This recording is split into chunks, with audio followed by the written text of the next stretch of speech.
moving.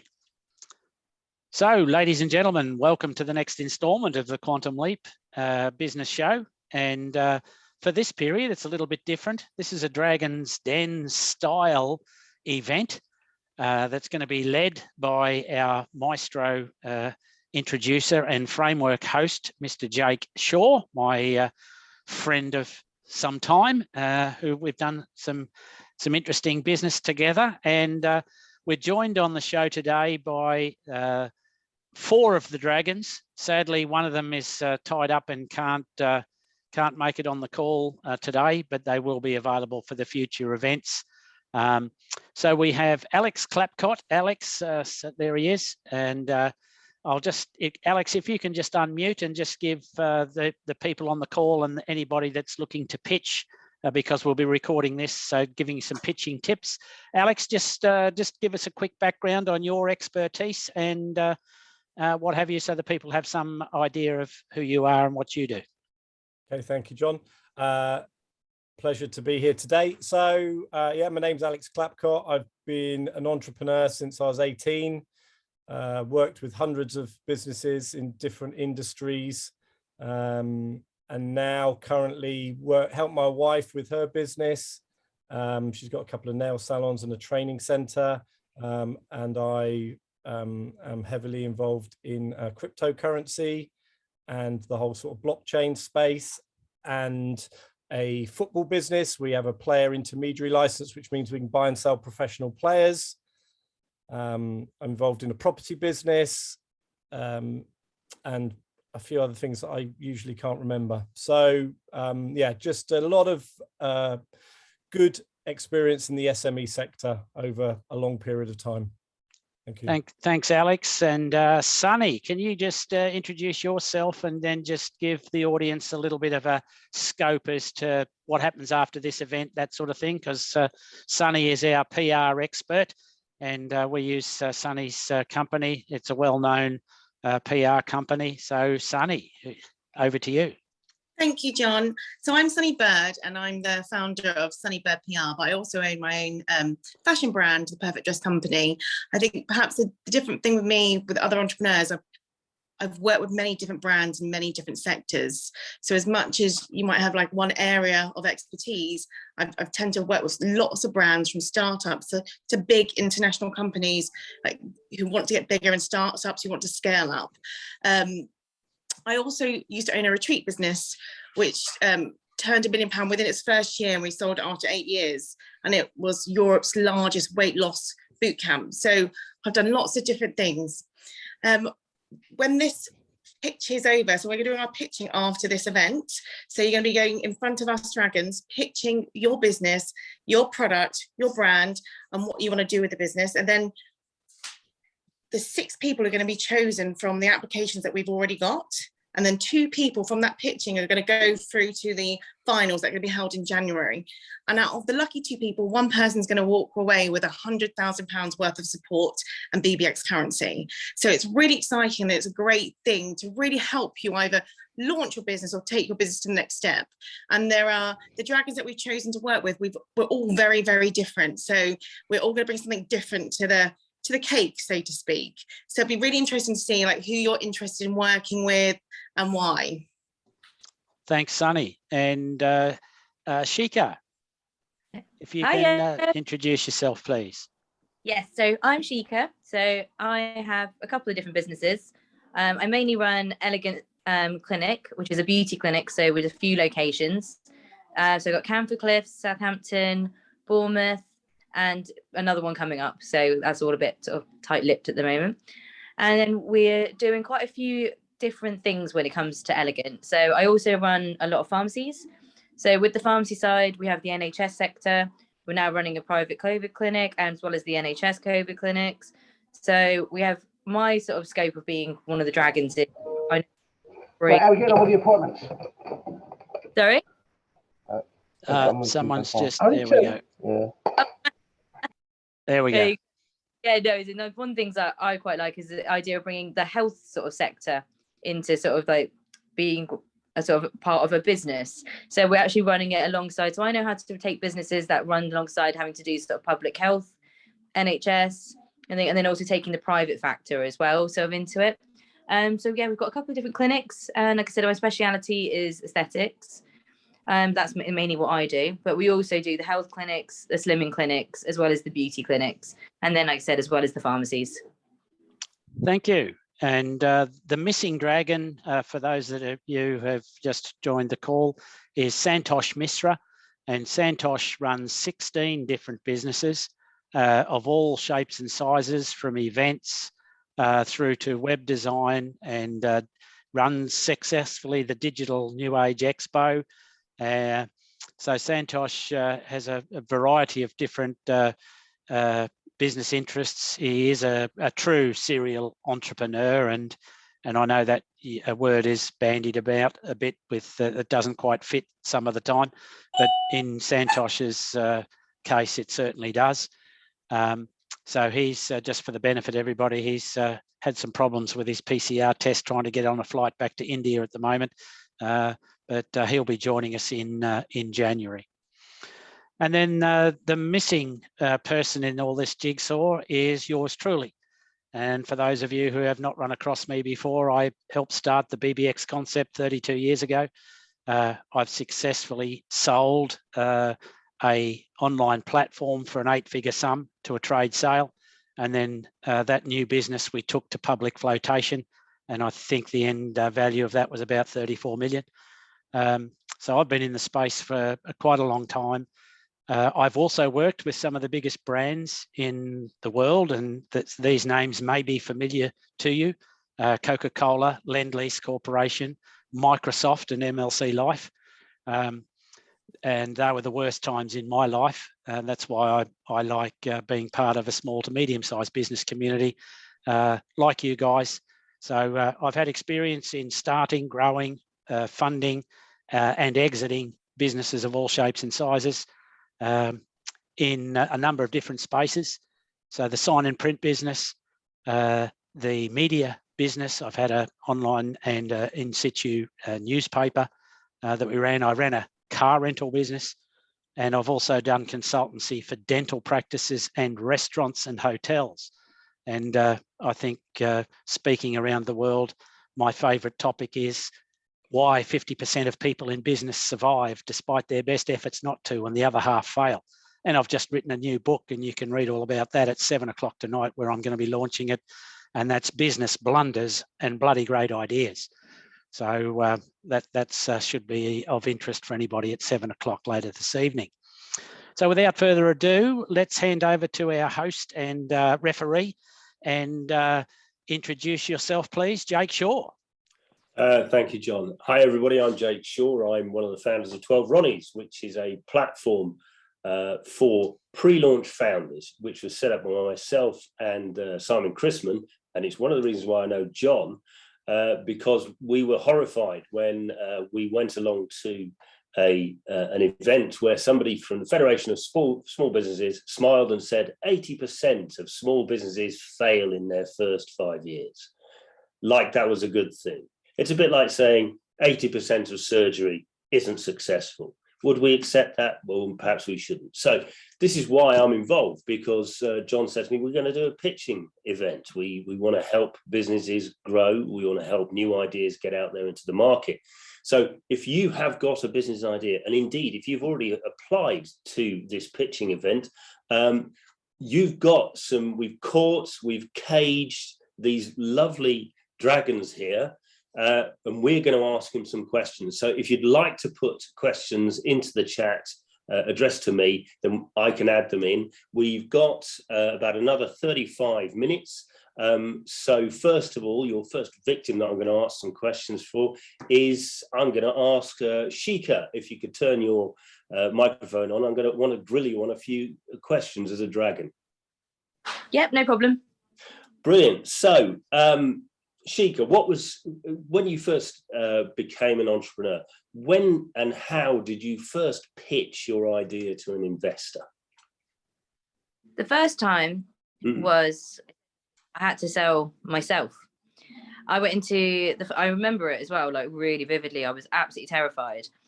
I had a plan. I had an idea. I knew full well that I didn't want to be part of a multiple anymore. had my own ideas, but I needed backing. I needed the help, and I needed the name. I needed to be known. I went in and I think I gave it as much passion as I possibly could.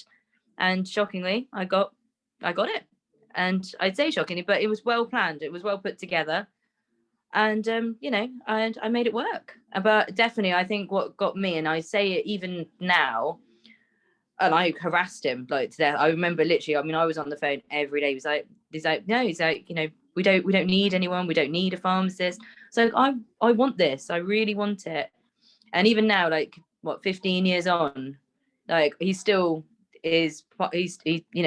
trains. He still ends up helping me sometimes. I help him, and he still looks at me and goes, do you know what? It was just the fact that at first I just thought you were annoying, but then I realized that you were just really passionate. You really wanted it. And yeah, that was definitely what I did. I persevered. Perseverance is very key. Sonny, you have several businesses that you're doing almost simultaneously. You're very highly regarded a PR and communications specialist. Give me some idea of what do you think are the two most important things to get prepared for, to get right in your pitch? I definitely think for me, when it comes to not just as an entrepreneur or someone who perhaps might invest in someone's business, if you came to me to PR your business, I want to know what's different about it. What's going to make you stand out. There's so many businesses that are very similar, but you need to have something unique. So in PR, we call it a unique selling point. And sometimes we get people coming to us and actually their business is just the same as Joe Blogs down the road. So then if your business doesn't have anything unique, tell us about what you are going to do, which is different to all those businesses down the road. And I think that's really, really important. I want to know what's going to make your business stand out, your product stand out, what you can do better than anyone else. And the other thing I'd want to know is you can have a great business idea, but actually, if it's just one product, how are you going to make that scalable? How are you going to make your business, for me, if I'm going to invest in your business, I want to know, in 10 years time, what's your business going to be worth? Are you going to be launching other products? So if you have a business idea and it's one product, don't just come to the pitch about that. I want you to come to the pitch and talk about, where you see your business in 10 years time, what other ideas you have. Now, I want to see someone who's creative. I want to see someone who's passionate. But yeah, that's for me, the scalability is a key thing, but also the whole uniqueness for me is a key thing. Excellent, thank you.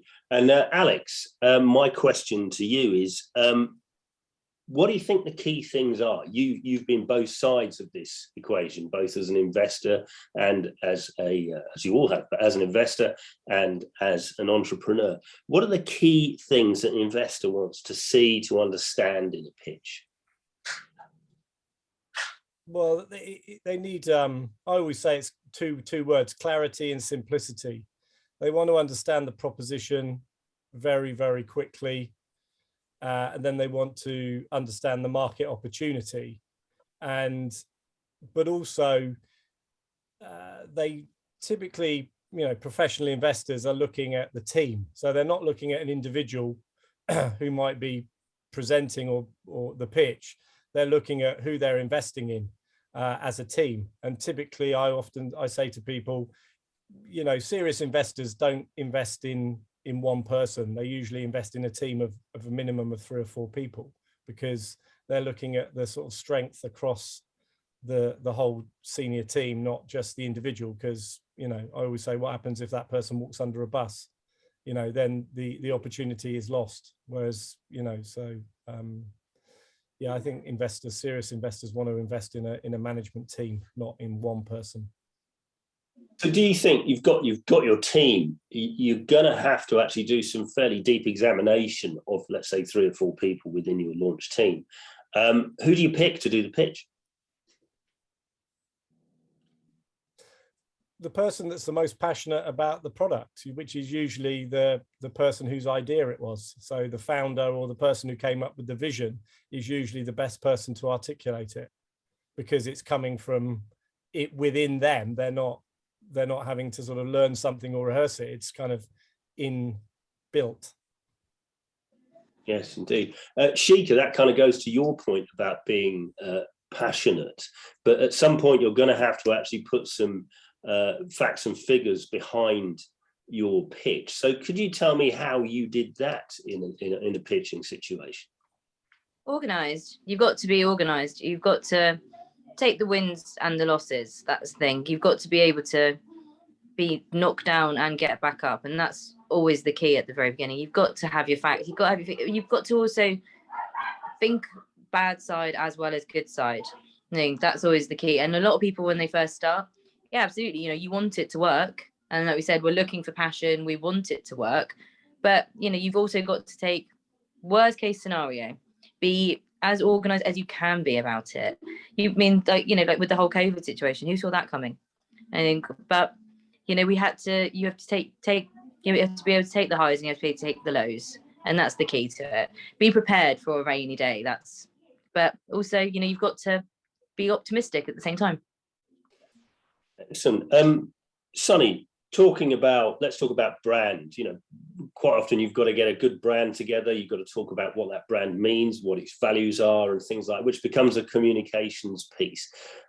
How important do you think having a strong brand or a strong brand proposition is within your pitch?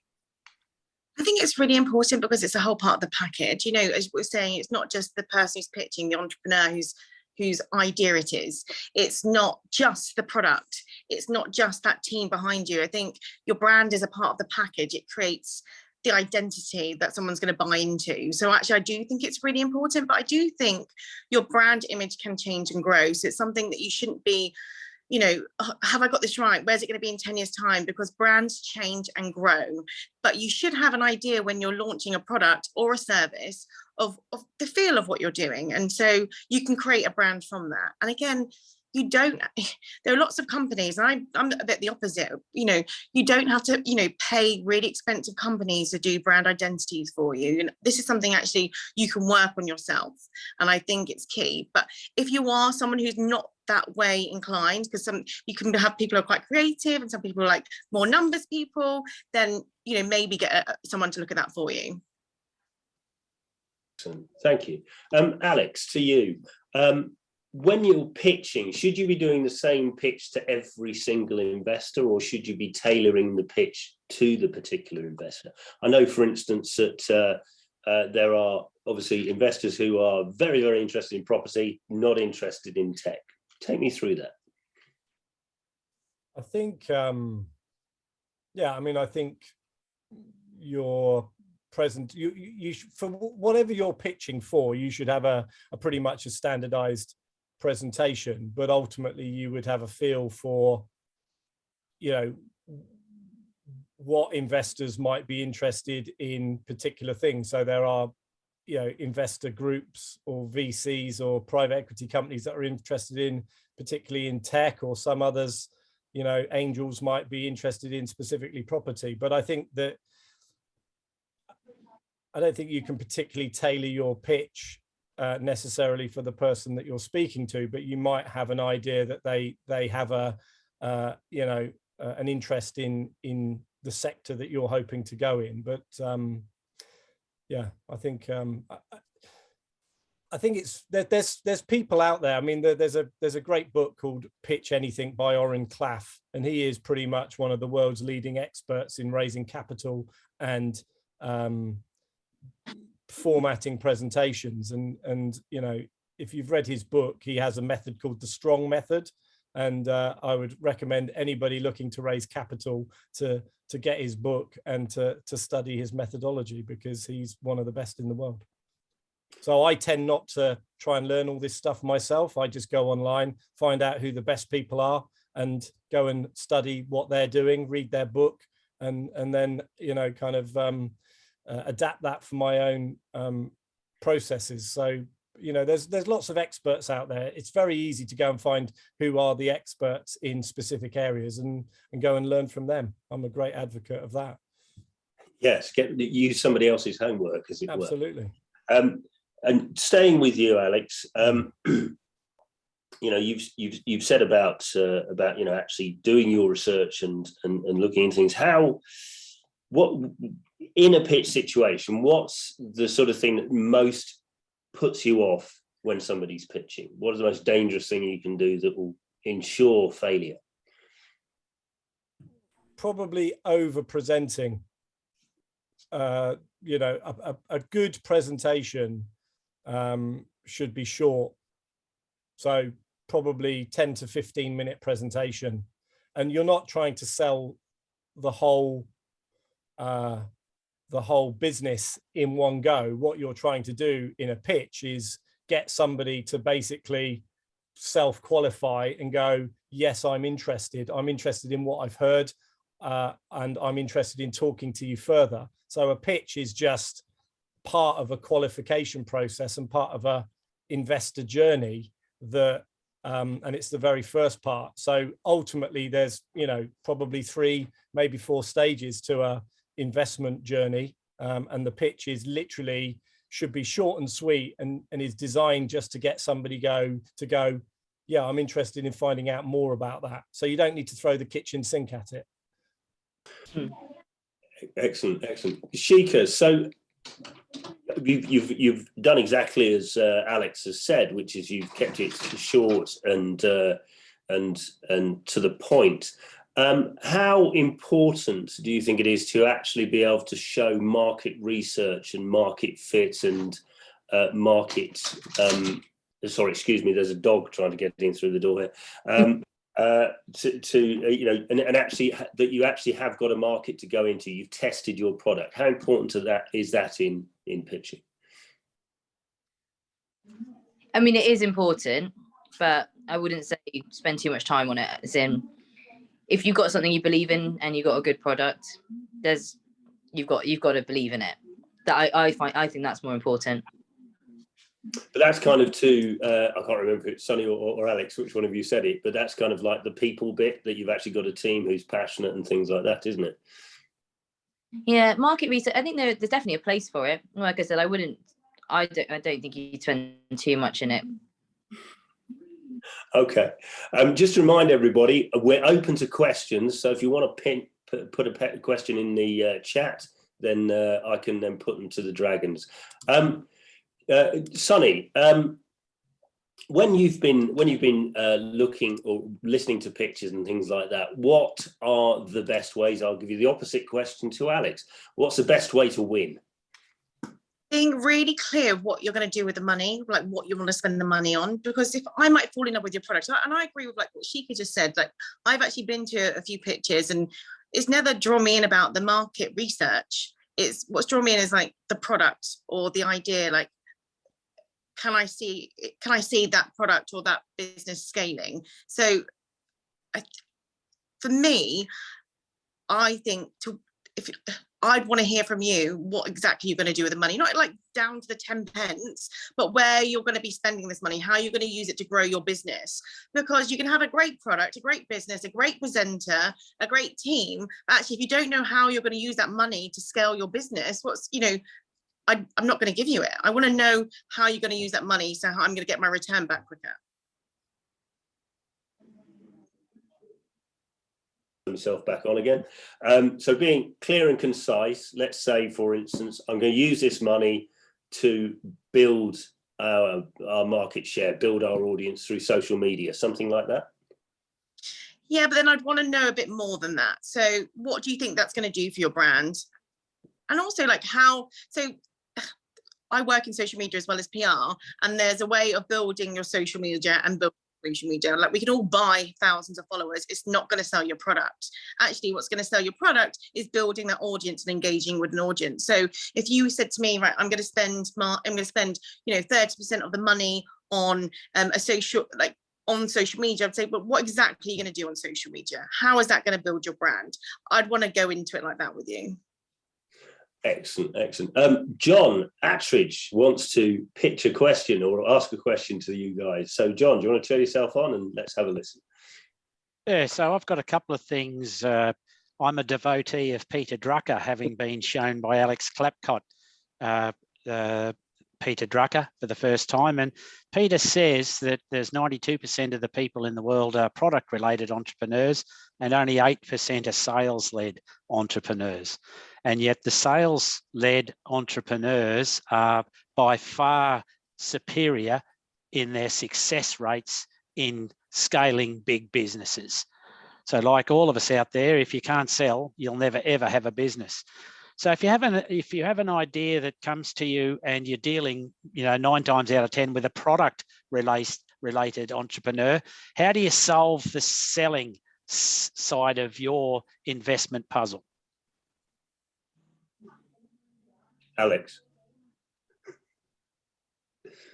Me the hard question. Well, you all get it. Yeah, I mean, totally right. I mean, I see over 25 years, majority of entrepreneurs I run into are product entrepreneurs, and product entrepreneurs always have a problem scaling their business because they're so passionate about what they do, but they're not very good at selling necessarily what they do. And not to be controversial, but market research is very important if you're investing money, because you need to understand what's called the TAM, the total addressable market. So you need to, I mean, I see so many businesses in marketplaces that they're never going to scale because the marketplace is already too crowded. So, the problem is that most businesses are in marketplaces that are already too crowded. So understanding a market and the potential to scale and where you can have a niche is important. The sales question is really, really hard because good salespeople don't need to work for anybody. So building a sales team is incredibly hard to sell your product. But that is the biggest challenge that most businesses have, is a sales problem, which is then compounded by a marketing problem. So that is the $64 million question that most businesses have to solve. And there's not one answer to it. It really depends on whether you're selling in a B2B marketplace or a B2C marketplace, whether you're a FMCG or whether you're selling widgets from a factory. It's about, every business has a unique set of numbers, and so you have to understand your metrics and your numbers in your business, and then work out your marketing and sales equation that's going to get you that's going to be profitable for you. But it's completely individual for every single business. Sorry, that was a very long-winded answer, but hopefully that's helpful. Very good answer. Sonny, what do you think about what John said? I think it's a hard one. I said, because there are salespeople and there are product people.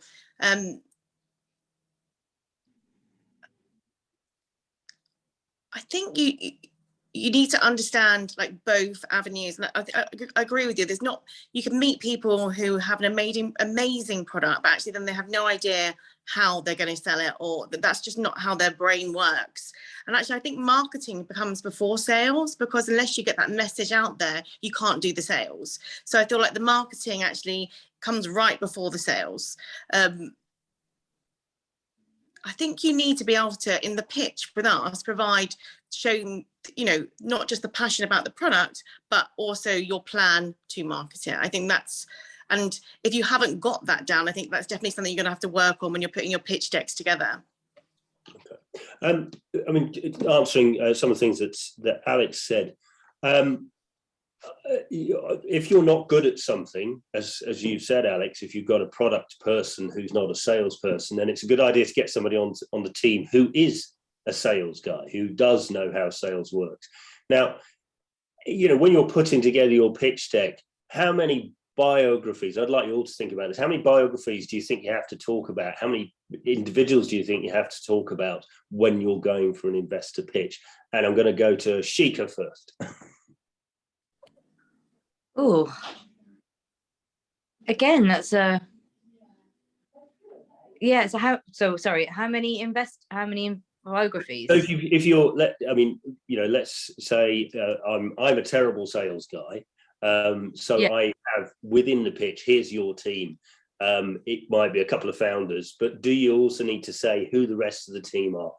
I've got this very strong sales guy who's good at this. I've got Sonny Bird coming in to help me with PR comms and marketing. I mean, it's not massively necessary, but I think it is definitely something that would be good, because I have met people before where, like I said, I've been massively impressed by the person, And then all of a sudden it will be, oh, well, actually, I'm selling on behalf of this person. And actually that person will come in last. And then but that person's the thing that really impressed me about the pitch. Everyone has like different gifts and like different possibilities. For instance, mine was never, I always hated the marketing bit. I hated doing it, but it was a necessity. And the more confident you get within your business, the better you get at it. So, and then everything's just practice. But yeah, I do think it's important if you have got that strong team and you acknowledge well sort of your weaknesses as well as your strengths. Alex, and I'm going to ask all of you because you've all done this, and as Shika, you came from the pharmaceutical end of things, which in essence does start with a transaction for a product or a service.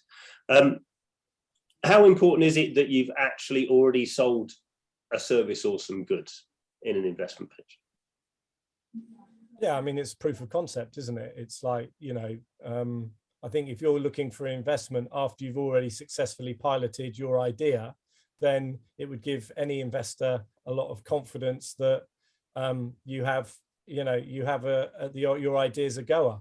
Whereas if it's purely conceptual, then your research and your product proposition has to be, and your brand proposition probably has to be that much more compelling, because you are literally selling an idea. Whereas actually, if you've done a pilot, you're selling, and a proof of concept, you're selling something that's much more tangible. So they are different things, and one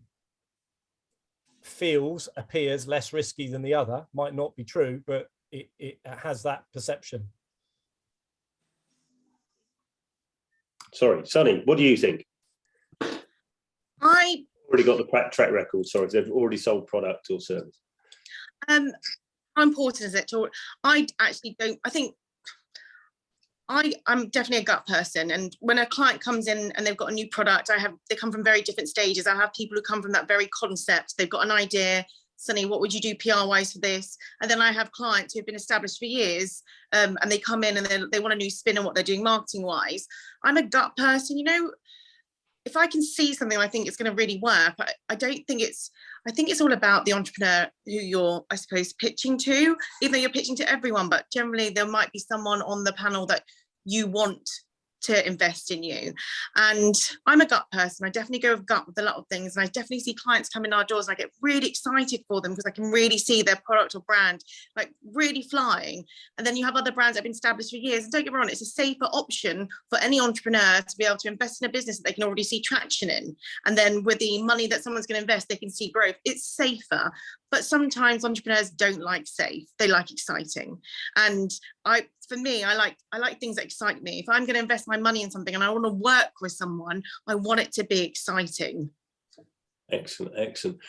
Go back to the point that Alex made, and I'll lay this open to whichever one of our dragons would like to answer. Alex, you said earlier that you see lots of pitches into markets that are already close to oversubscribed, or in fact oversubscribed. Let me turn that one upside down. If you've got a proven market and somebody's got a ever so slightly different pitch into that market, should they still bother? Who wants to pick that one up? I don't mind picking that one up because that's something I've done. So I've launched a fashion brand, and how many fashion brands? There's loads. There's lots of fashion brands. There's so many women's fashion brands. We're all selling skirts and dresses. But what I did differently for ours, I looked at how we could be different. I looked at how we could take a bit of that market and also another market. So I looked at, the female market, but also the market of women who fluctuate in their weight. So the dresses that I sell are designed to be slimming dresses. They're designed to fit you if you go up or down a size, which 90% for the market research we did do. And we launched our business just before lockdown when no one was going out, and we're still selling dresses. We're selling dresses. People were going out dresses when they couldn't go out because they could see your classic dresses and they do something. So I think it's super important to not think, oh God, this is saturated, this market. It's thinking about how your product can be different, how you can stand out, and not just think about like a very obvious area to target, as in oh, I'm going to target women of a certain age who put on weight and they're menopausal. I target actually the dieters. So I go down a whole different marketing stream. Like my focus is on women who are dieting, because they're the ones who want to feel good in dresses because they're not feeling so great about themselves now. So I think, you know, don't just close the door because the market's saturated. Have a think about actually how can you market your product slightly differently. At the end of the day, my products are still dresses like, you know, all the other shops. We're just marketing them differently. I can add something to that, Jake. So, you know, it's always a conundrum. Anybody can invest in a business that's already successful, and just taking up that when you're not needed, it's like a bank. You know, they always want to give you money when you don't need it, and they never want to give you money when you do. But there's a couple of things that I look for in an investor, and one is it a gap in the market? And Sunny's highlighted that example. So what gap are you filling in the market is the first question I ask myself. The second thing I ask is the timing right? And you know, only the individual circumstance will determine that. The third aspect is the person. And I'm always a little bit like Sunny, I'm a gut person, and you know, do I like this person, and do they have the smarts? And then the last thing I think to the equation is what value can I add to the business? So if they're a rubbish accountant, you know, that would be no good for me because I'm also a rubbish accountant and I hate it. And so, you know, if I can bring a segment to the business that can add value, then that's the fourth part of my jigsaw. Right, guys, we're in our last sort of 5 to 7 minutes, actually 6 minutes now. Please, guys in the audience, if you'd like to ask a question, put your hand up, and we'd love to hear from you.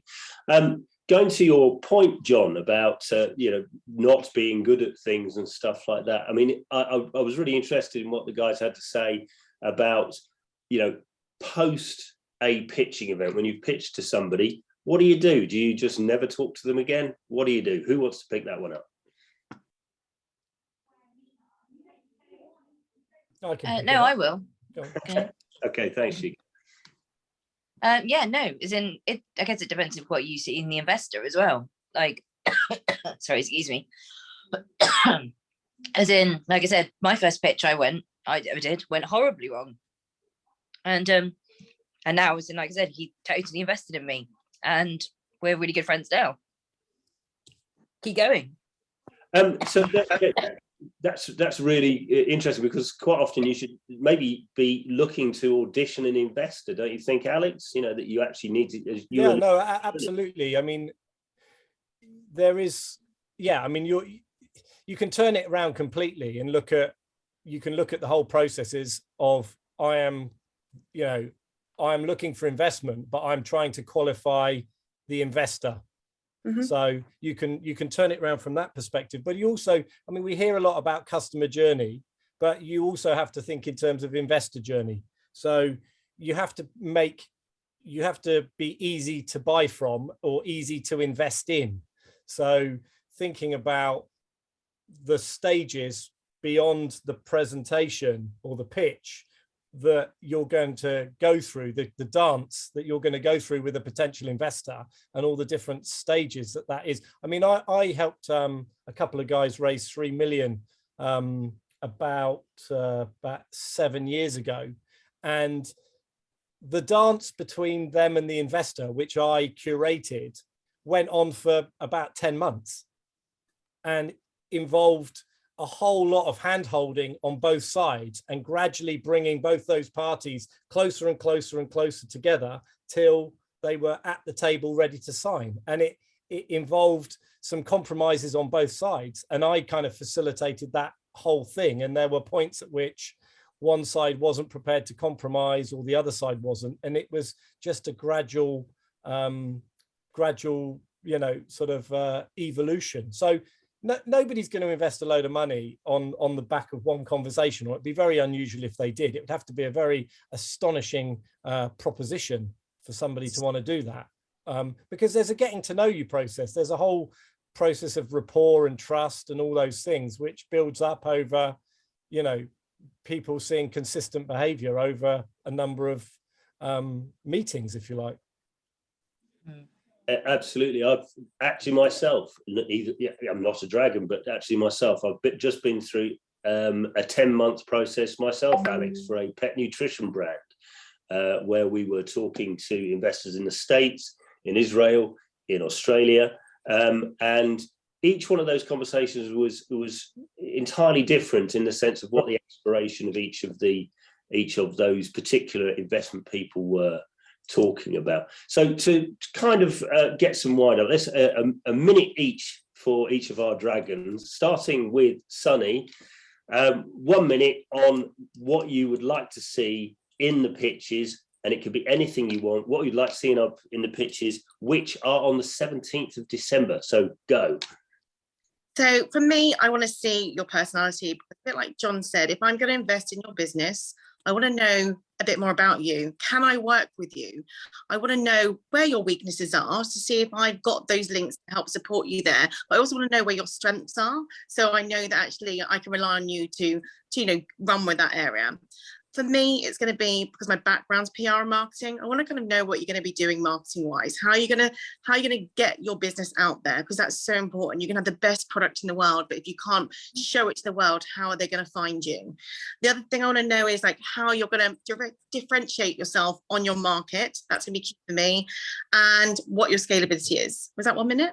That's just about, yeah. Sheikha, what's your 1 minute? Or it doesn't have to be 1 minute, 30 seconds if you like. What do you want to say? Yeah, no, mine's all about passion. As in, I said, I love people, and I love people that are passionate about something. As in, like I said, I would never, ever have got anywhere if I wasn't believed in what I've got. I think, and that's the key to me. As in, like, I'm kind of open to any products or any sales or whatever it is, but I just want to see the person. I want to see what someone brings to the table, and I want to see the person and the personality and the creativeness. Alex, tell me you want to see all the facts and figures and the cash flow for what do you want to see on the 17th? I want to know, what's the opportunity? What's the product? What's the market? Who you are? How much do you want? And what's the return? Excellent. Finally, John Attridge, what would you like to see on the 17th? Other than the things that I've already covered, the other aspect is that there is a £100,000 package for the winner, and in return they're giving up a 10% share in the business. So I need to see that there's £1 million either potential in the business, or if it was scaled and done correctly. So that would be the only other thing, other than what I've spoken about before, is that the person has to demonstrate that if they're not there yet, they have the ability to create a £1 million turnover business. Excellent. I'd like to personally thank our dragons for such a brilliant panel today. John, Sunny, Alex and Sheikha. And you can follow the link that you will all see. Where is it, John? It's on the website, isn't it? The link to the application. Yes. So we'll wrap up this recording and send it out to all the potential candidates, and we'll give a copy online and on the Quantum Leap Business Show links. And I'd like to also thank our audience for staying with us for this 45-minute session. Thank you very much, everybody, and see you in the next session.